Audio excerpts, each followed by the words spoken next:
അപ്പോൾ ഗൈസ് നമ്മുടെ ഇന്നത്തെ പരിപാടി ഒരു ക്രാബ് റോസ്റ്റാണ്. കാരണം നമ്മുടെ ക്രാബൊക്കെ ഇരിക്കുന്നുണ്ട്, നല്ലോണം ക്ലീനാക്കി കഴിഞ്ഞിട്ടുള്ളതാണ്.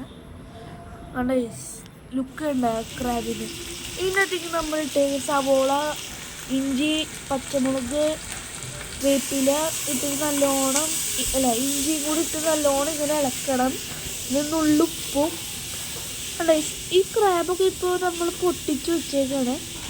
നിങ്ങൾ എന്തിൻ്റെ വെച്ചിട്ട് നീല ക്രാബ് എവിടെയെങ്കിലും കണ്ടിട്ടുണ്ടെങ്കിൽ നിങ്ങളൊന്ന് കമൻറ്റ് ചെയ്യണം ഗൈസ്.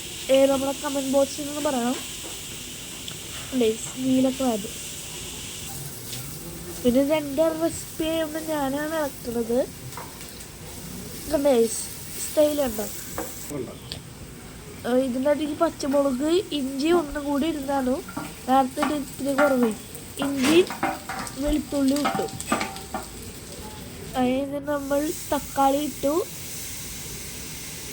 തക്കാളി ഒരു സ്റ്റൈലുണ്ടാകും.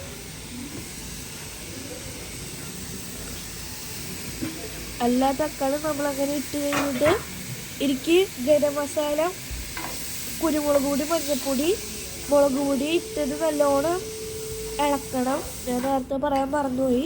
എന്നിട്ട് നമ്മുടെ ക്രാബ് കുട്ടന്മാരനെ അതിനുള്ളിലേക്ക് പതുക്കെ ഇടണം. നമ്മൾ ഇതിനകത്തേക്ക് തീരെ വെള്ളം ഒഴിക്കണില്ല. ക്രാബിൻ്റെ അകത്ത് ഓൾറെഡി വെള്ളമുണ്ട്. പിന്നെ നമ്മൾ വെള്ളം ഒഴിച്ച് ആകെ ഒരു റോസ്റ്റിൽ ആകെ കറിക്ക് മാറും.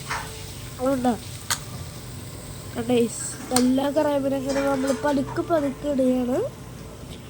അത് കഴിഞ്ഞ് നമ്മളെല്ലാം കൂടി ഇളക്കി ഒരു 5 മിനിറ്റ് അടച്ചു വെച്ച് വേവിച്ച് നമുക്ക് ഇങ്ങനത്തെ ഒരു കിഡിലെ ക്രാബ് റോസ്റ്റ് കിട്ടും.